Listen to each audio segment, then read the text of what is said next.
Ha! You just saw the SJU intro. That's a lie. This is Honest Trailer Commentaries. We're back, party people. Sound the dance hall air horns. Boo, boo, boo, boo. It's us. Welcome back to the show where we talk about the other show. That one's on Screen Junkies. You're here on Fandom Entertainment, locked in. We're going to talk today about the never-ending story. Our thoughts, our deepest feelings, our most intimate of intimates. Then afterwards, we're going to talk. We're going to respond back to some viewer mail, because you guys send in your questions in the mail, and we're gonna see some deleted scenes and stuff like that, right? That's how this show works. Yeah, we haven't done it in a minute, but that's about the gist. I honestly don't know why we stopped, except somebody, it must have been Roth, asked like, "Oh, Corona, the world's falling apart. Do you still want to do commentaries?" And my instinct was just to say no because it sounds like less work. But unfortunately, somebody realized, wait, we can still do this show. Well, and also, we're going to be here for 2 more years, you guys. So let's get used to it. It became the balance, right? At first, it was like, yay, less work. But now, like, that there's literally no movie news on a day-to-day basis, coming up with something to do has become much more work. And so we needed to level back out. This is true. I will take one small bummer break of a moment to say R.I.P. Carl Reiner, comedic legend. One of my heroes, 2,000-year-old man, played that with my parents, probably as responsible for getting me into comedy as, God, Dave Barry or something. Like, you know, the stuff you like when you're 7 years old. Yeah. But he's aged so well. The Simpsons, Carl Reiner, Dave Barry, the things Spencer liked when he was 7 years old. Yeah. That would be a good name for a rock band, Spencer Gilbert. There you go. So just pause to show him your respect and love today. But today we're talking about something also bleak and depressing, the never-ending story. What are your two's personal histories with this film? This was my favorite movie when I was a kid. Like I know, I'm such a bummer summer, man. This was the movie that I loved. Like when everyone, I know you guys like your Dark Crystals and you love, when dancing and magic ending and dancing and weird dongs in that movie. But this was my movie. Like I loved Never-Ending Story. I love the Billy Crystal bits. I loved the weird rock dude. Our Tax has my entire whole heart. I loved Say My Name. Like I just have which I guess is also the thing for that Beyonce song. But yeah, I really, really love this movie. It's like, it is deeply ingrained inside the DNA of Danielle Radford. There you go. Joe? I do remember being a child and also consistently conflating Have Fun Storming the Castle from Princess Bride with this creature. My second, I loved this movie when I was a kid. You would just turn it on and stare at it and go,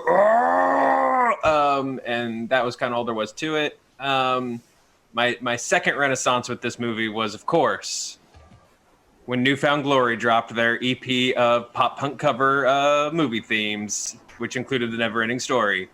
In 1999, I want to say. I don't think I ever. This song never got that grim for me. You were never Drive-Thru Records grim? Yeah, you're right. Yeah, there was definitely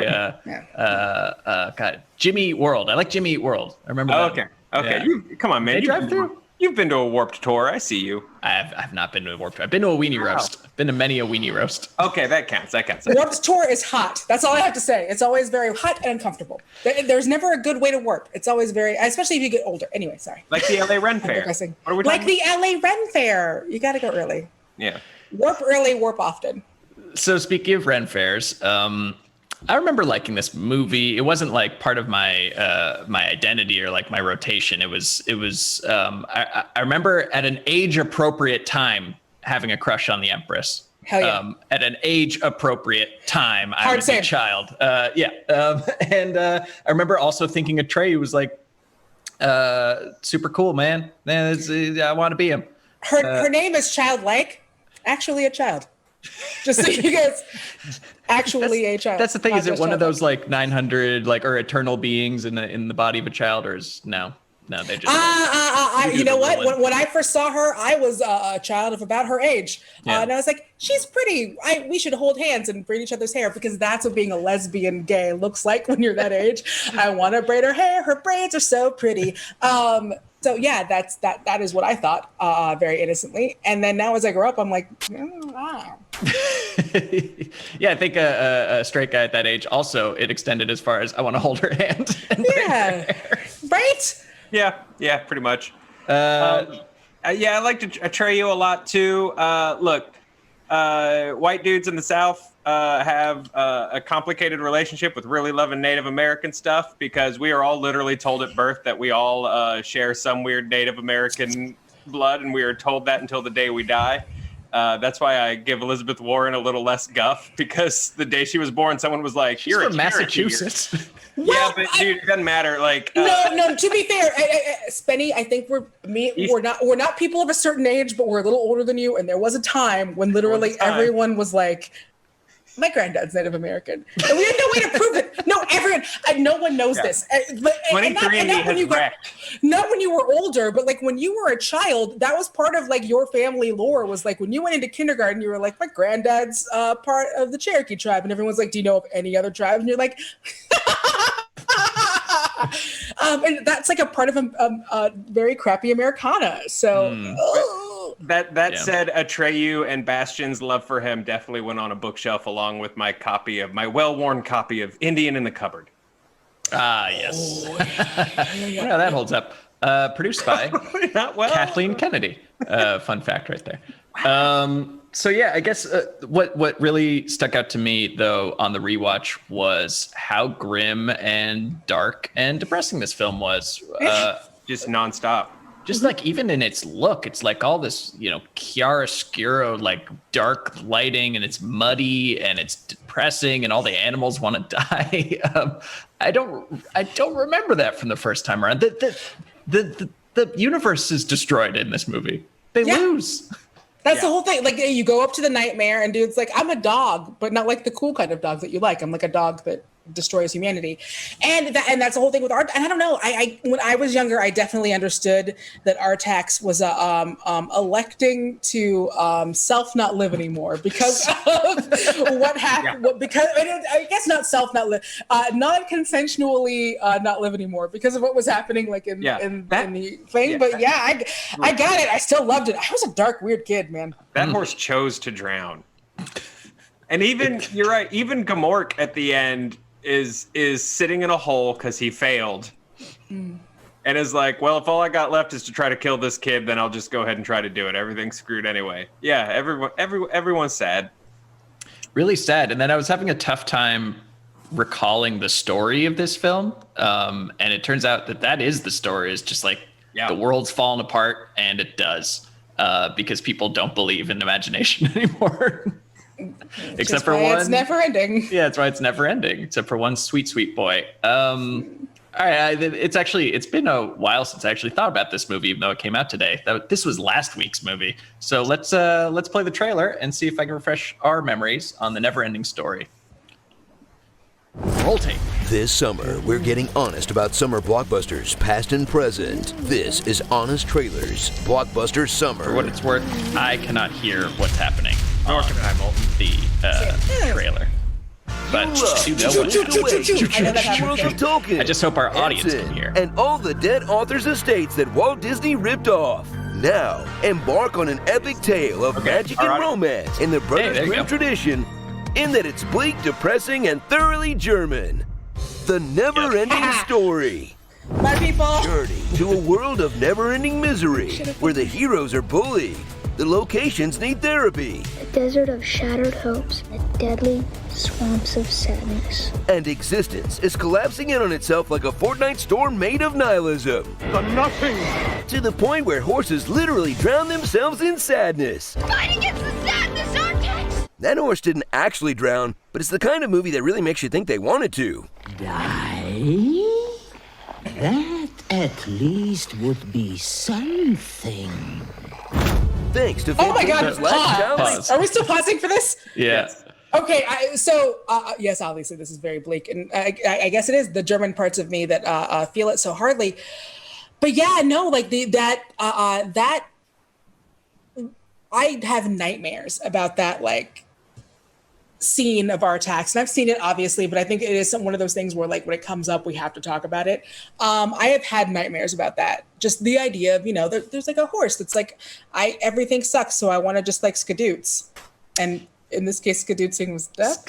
Yeah. So I looked into this scene a little bit, like the making of, because, first of all, the rumor was the horse died, right? So Yes. you want to find out, did the horse die? And, the Milo and Otis that horse. The people in the production say, no, not only did the horse die, but the actor who played Atreyu got to keep the horse, which to me sounds like, oh, he went to live on a farm somewhere.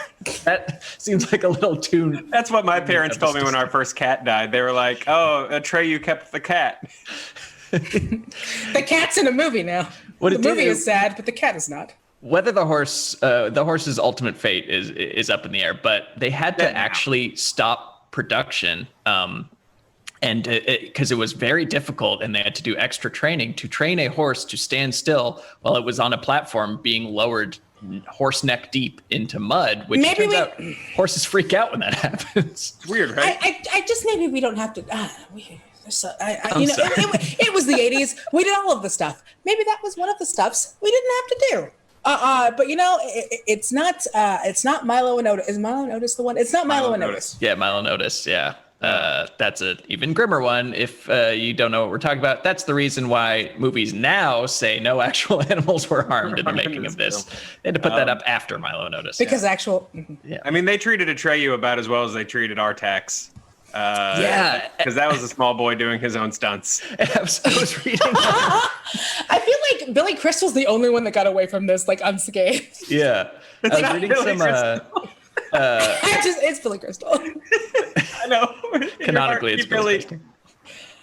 There was a thing where the director, Wolfgang Peterson, or someone else maybe, was talking about how easy and professional Bastian was on set and how difficult and moody Atreyu was. It's like, that's because you're kicking his ass every time they yell action. They're like hitting him with like a pillowcase full of doorknobs. What if there was in a room yelling out a window and the other one was watching a horse die? What are you talking about? Yeah.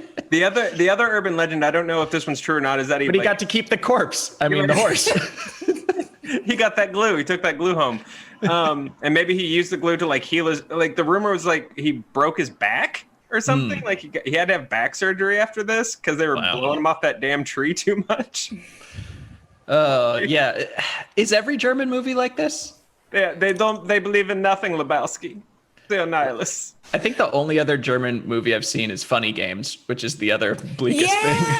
My German grandma actually never let me watch German movies.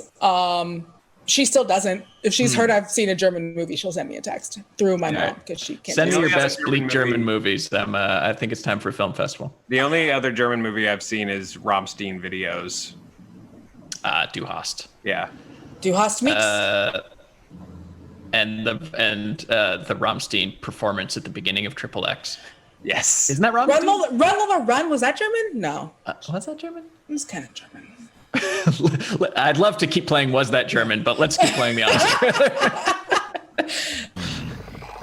Thanks to Fantasia's lax child labor laws, only 2 small boys and 1 little girl will fight against the nothing. There's Bastian, armed with a magic book, and the bowl cut of every young male protagonist from 1973 to 1998. Pause. Do you have that bowl cut, Joe? Yes. I had that bowl cut. Yeah, I definitely 100% had that bowl cut. And then when I rebelled against my parents in middle school, I just took the bowl cut and parted it right there. Oh, that was even cooler. Yeah. The mushroom.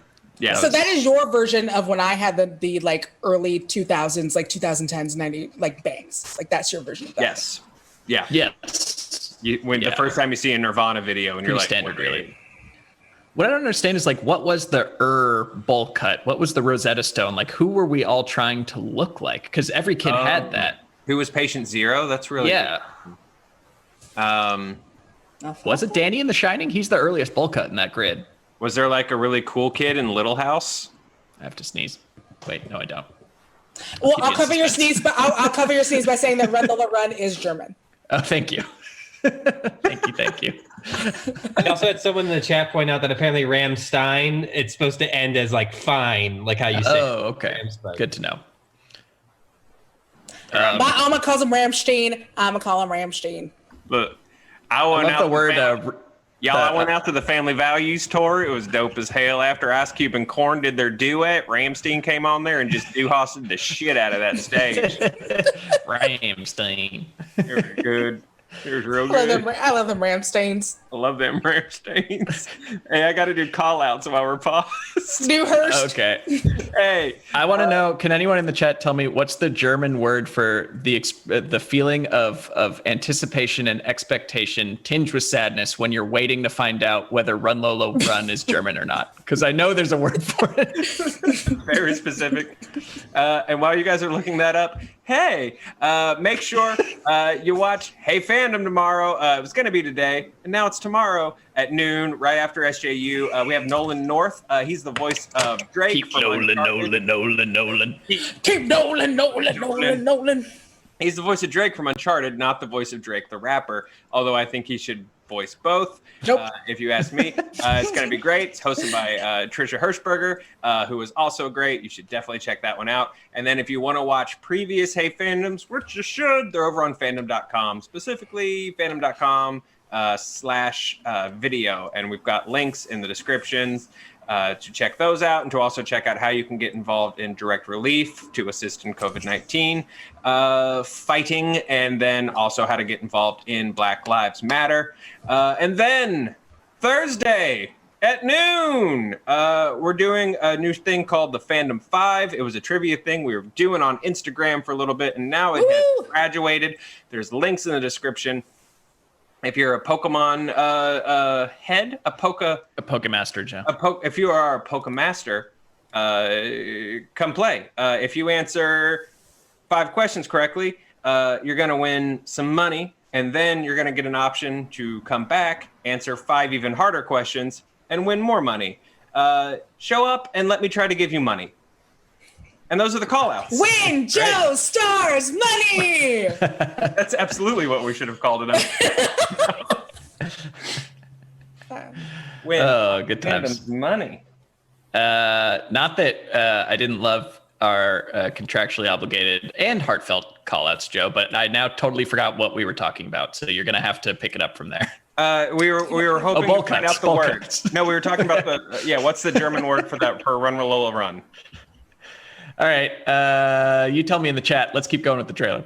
All right.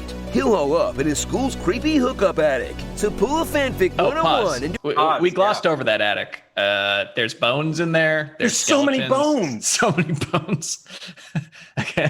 Creepy. Is it okay if I give you a weird bone story from college? Yes, it's very that's quick. what the show's for. We're not here to talk about movies. You want creepy bone stories. It's so quick.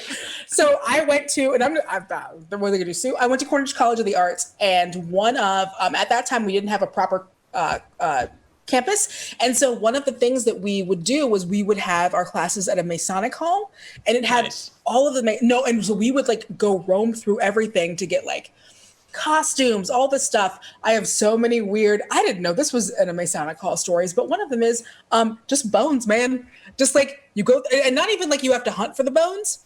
They had Mason bones just out? We assumed they were plastic. We were not told, but man, just like bones. Whose bones were they? We don't know. Masonic bones. Wow. I assumed they were fake plastic. Please don't murder me, Masonics.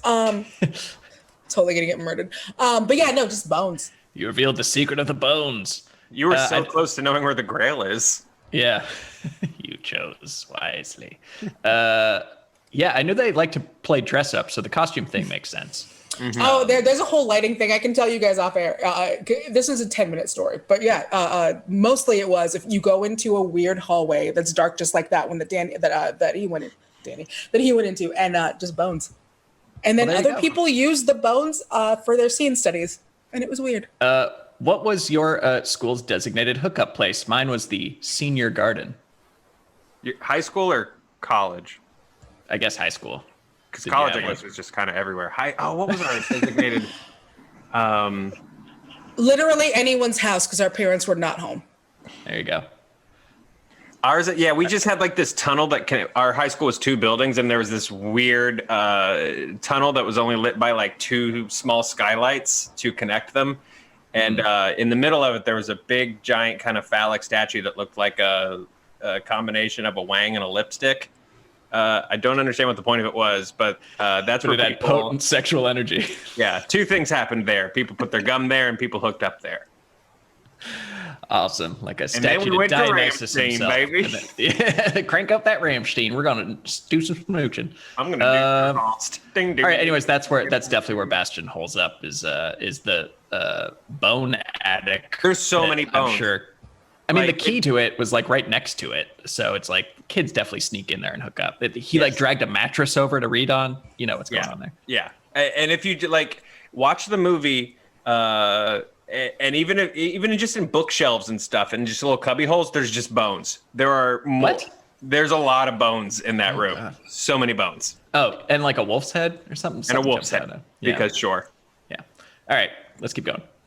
Up attic. So pull a fanfic 101 and do a self-insert as the savior of the universe. What a Marty Danielle stew. To fact check and that saddle up with You gotta move or you'll die! Oh man, too soon. And right along with Atreyu, a young warrior from the Tiger Beat tribe. He'll get himself absolutely wrecked from start to finish.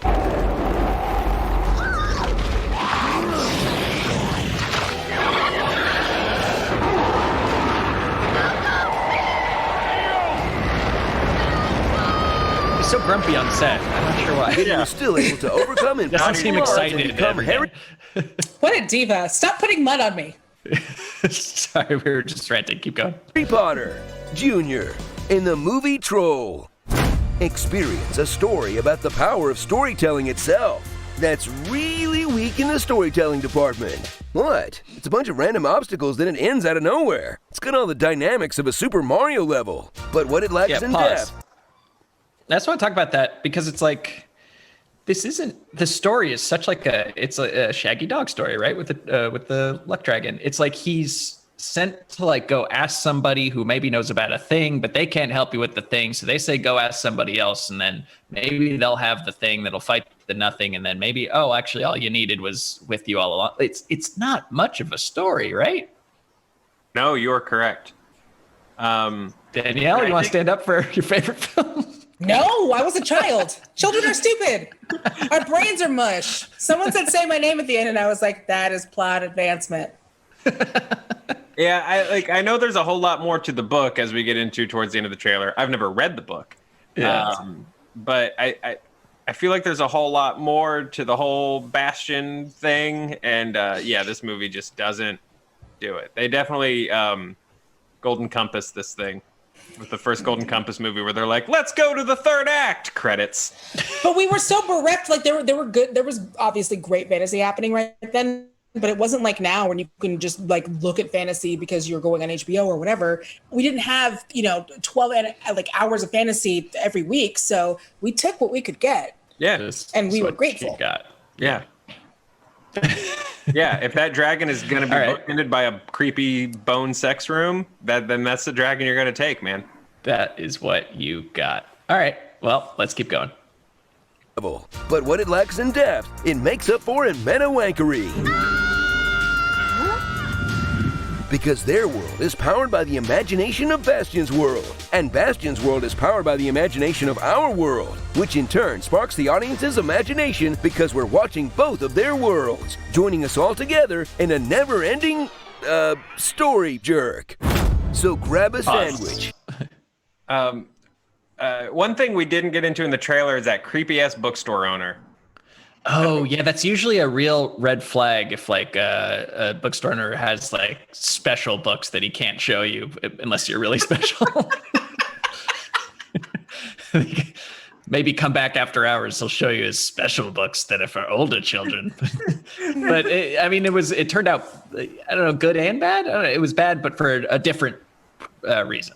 Yeah, you almost died. He's just real mean and crappy and very sarcastic. Yeah, but then when the crazy old man gets to the point where he's like, "Have you ever felt the sweat of Robinson Crusoe?" That's when you leave. That's when you get out of that bookstore so quickly. Well, it was either that or get thrown in the dumpster again. Yeah, sure. No, that's fair. That is completely fair. Yeah. Yeah, if you're a kid and someone wants to show you the unsafe books, that's your cue to leave. The 80s were a time of dumpster throwing. We can excuse that. That's true. This movie, Purple Rain, people got thrown in dumpsters. They did, yeah. So is our world some other world's imagination? Is that the implication here? Is someone dreaming us up right now? Yeah. Ooh, I feel bad for them. I think so. Well, because, okay, so...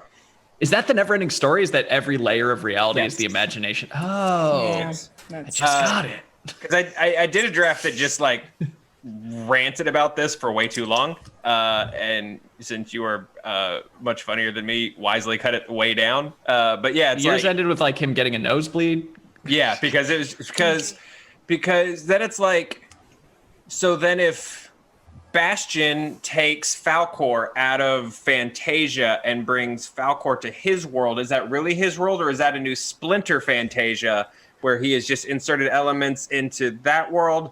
And are we watching that world, and so we're not a part? Yeah, it's a whole thing. Yeah, reality keeps splintering. Yeah, and then when the Hulk gets the crystal, does that mean that now that the childlike empress is the adult-like empress? You can't change the past, or else this would be the future. Why'd you say? I like that we Seinfelded that one. You can't change the past. It's kind of how Ruffalo does that scene, if I recall, in Endgame. You can't change the past, otherwise this would be the future. And then one other thing I just kind of realized is in the book, Bastian is kind of a plump, really nerdy kid. I think they really lay on him for not smelling great, and but I realize it's like Ready Player One. It's another Ready Player One reference from Ready Player One, where I think they just made their kid because in the book Ready Player One, he's kind of the same, right? I think he's just like a real stereotypical indoor kid, and they give him every stereotype of a picked on child. But they don't cast indoor kids to be in movies, so welcome to your puffy-lipped brunette man. It just made me wonder if that in itself was a reference. Ew, he's got a ponytail to never, and paint on his jeans. Your roots. Interesting stuff. Meta. I just feel bad for whoever has to watch hentai. Wait, it's a bad gig. Well, they imagined it. They imagined it. Yeah, so it's not our fault. It's on them. Yeah. Someone right now is imagining you watching hentai, Spencer. Watching Waluigi hentai. Sorry. It's a living. Wah. What's the German word for that? Sound off in the comments. While Toadstool demands you say his name. Yeah. Say my name. Wow. Keep going. The imagination of our world, which in turn sparks the audience's imagination because we're watching both of their worlds, joining us all together in a never-ending, story jerk. So grab a sandwich, eat an entire apple core. Gross. And curl up under a blanket for one of the weirdest hits of the 80s that you mostly remember for the amazing Luck Dragon. As in, it's amazing luck that the FBI never seized his computer. I like children. You were unconscious, and you talked in your sleep. And rocking out to the dope Giorgio Moroder score. But you may not remember that this story didn't truly end. No, it had a sequel with Jonathan Brandis, a threequel starring Jack Black. And both of them ignored the second half of the book it's based on, where Bastian becomes a power-hungry madman that tries to take over the kingdom. Wow, that's dark even for this story. Let's just end with some happy Falkor shots. I won't give up! No, quit! No! Starry. Reading Lamo. Pause. I think this is looking ahead. This is a question from a viewer, but we'll do it now. Do you have any experience with the sequels? Because I don't. I've seen all of them. I have. I did it. Tell us. Thoughts? This is from Adam Hulbert, by the way. Adam. I would say, have you ever seen any of the Wizard of Oz sequels? Because those are somehow both better written and less terrifying. Okay. Well, if that tells you anything. Yeah, they're Return to Oz. Return. I'm saying like Gem. it's. Yeah, especially like yeah, they're not great. Although I will say I've not seen them in a while. They were one of those things where my mom was like, "Hey, I was in Walmart and they had a 3-pack," and I was like, "Cool." My understanding is that the author is like, those are terrible, and I won't acknowledge them. But you acknowledge that house, though. Mm-hmm. Yes, you do. Cha-chang. All right, let's finish up this trailer. Reading Lamo, Deep V, Bing Bong, Deepest, Great Tatooine, The Wolf Who Cried Pause. Boy. I'm just gonna pat myself on the back for that's my first, but not my last Discworld reference. I've been reading all the Discworld novels. They're great. Joe, you know what? Joe, if you're that would be a Joe thing, wouldn't it? I'm the Discworld fan. That's me. There you go. Brad says I have never. What are you doing? Sorry, I've never gotten into Discworld. It's you would like love it. Fantasy comedy. It's like Hitchhiker's Guide with the wizards. Everything about that screams Joe to me. Come on, Joe. Yeah, it's really dope. And they were common collaborators, and I could talk about that series all day. Like really get in. All right, well, Danielle, we'll have to talk about that after this. And is you naming that's the reference. Is you naming the turtle in NeverEnding Story something from a different story? Create a new NeverEnding Story? Okay. Yeah. Yeah. Sure. That's a reality now. I mean, keep going. They're the turtles. They're the turtle. Nice. The disc. Well, I'll explain later. It's a whole thing. There's a turtle in it. Yes, the universe is on the back of a giant turtle. It's a stack of elephants. Okay. Anyways, keep going. That's what that is. The Wolf Who Cried Boy. I'm Cork. I'm made of rocks, as you can see. The first time you read The Red Wedding. Say my name, say my name. Have fun storming the storm. Turbo the Racing Snail. That one goblin from Labyrinth. Booby Trap. The biggest block of butter we've ever seen. Back and dubbed lines. Nighthawk, this could be serious. Actually filmed his lines in German. Gumby. Mickey Mouse. E.T. C-3PO. Wait, what is this, Ready Player One? And how your mom watches TV. What? That's impossible. Be confident. Run a train, run! I'm trying to watch, Mom. Shut up!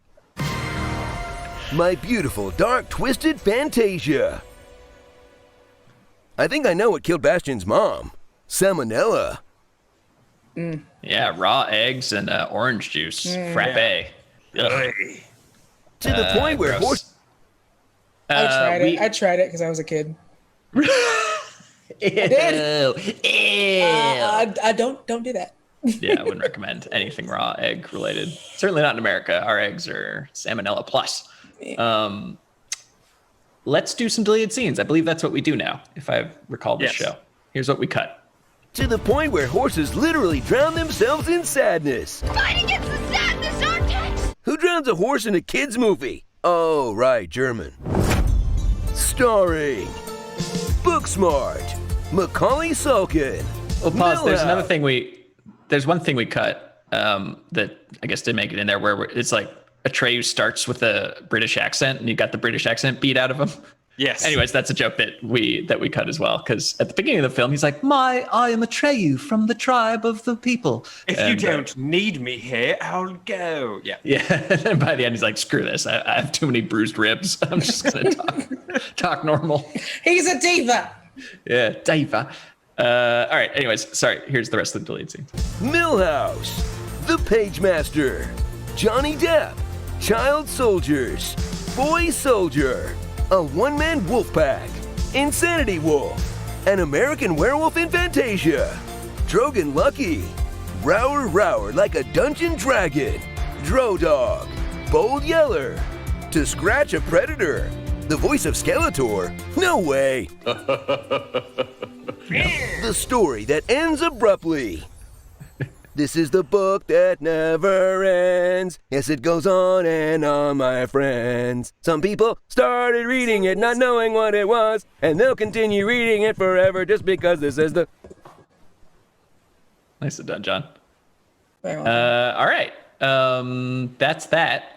Let's see if I can find some comments and questions from viewers like you. Luis Valenzuela, if this video hits 500 likes by the end, can we have everyone sing the song? Well, how do we say? I can't watch myself while I do this. I think that would start 17 new dimensions. Are we at 500 likes? Yeah. Ryan says no. He says we're no. not. All right. Well, It's not quite the end. We still have time. not quite the end. So smash that like button if you want us to sing the you know what song. All right. Is that the Zachary Delia asks? Is that the Rocketeer behind Joe? Pretty cool. That is That's great. That is pretty cool, Joe. What's that skull you got back there? Thank you. This is I did a tabletop RPG actual play show set in the Star Wars universe, and this skull was part of my character's costume, and a fan cosplayed as my character and made the set of resin and sent it to me as a gift. That's awesome. Wow. That's pretty dope. Sweet. I just have this fan behind me for fandom. You're a company man. All right. Somebody's saying they like the sequel better. Okay, good for you. Panthror writes, I saw this movie every year between 1986 and 1994 in a huge tent on a field just outside the town I grew up in with all the children between 4 and 12 years that lived there. That's a cult. Yeah, I was going to say, what? The rules of that were very the parents doing while you were all in the tent every harvest moon? They would put you out in the NeverEnding Story tent, and there was some definite midsummer things happening in the tent next door. Crazy. All right, Scarlet Me writes, the very first paragraph on Adam Rich's Wikipedia is that he's the haircut that inspired the Page Boy bowl cut. Adam Rich. Who's Adam Rich? Was he Bastion? Really? I was asking. Yeah. I'll find He's just out. a really cool boy from from Ohio. Here we go. Boy, Oh, Adams. Have you seen from Adams? 8 is enough. From Oh. okay. Oh, yeah. Yeah. All right. Yeah, that was a haircut good enough to last a few decades. Origin of the bowl cut. Well, we're all going to be there by the end of quarantine. I could bring Thank it back. you, Yeah. That's all. That's all for your questions, Ryan. Pop in any more if you see any more. We're mostly just trying to get you guys to sing now, but we still haven't quite hit 500. But haven't quite hit 500. We're all right. close, Well, we'll just sing the never ending. We won't say story. Yeah, leave them wanting more. The never ending. All right, guys. Thanks for watching. Oh, we gotta give a clue, right? Oh shit. We do that too. I mean, oh shoot. Next, look, if you're into things that slither and squiggle around on the ground, you might not like next week's Honest Trailer. And we will see you then. Thank you so much for watching. What a fun return. We'll be here next week. Maybe we'll even get Lon out of his cave. Who knows? We'll be there next week for the next episode of Honest Trailer Commentaries. See you tomorrow. Bye.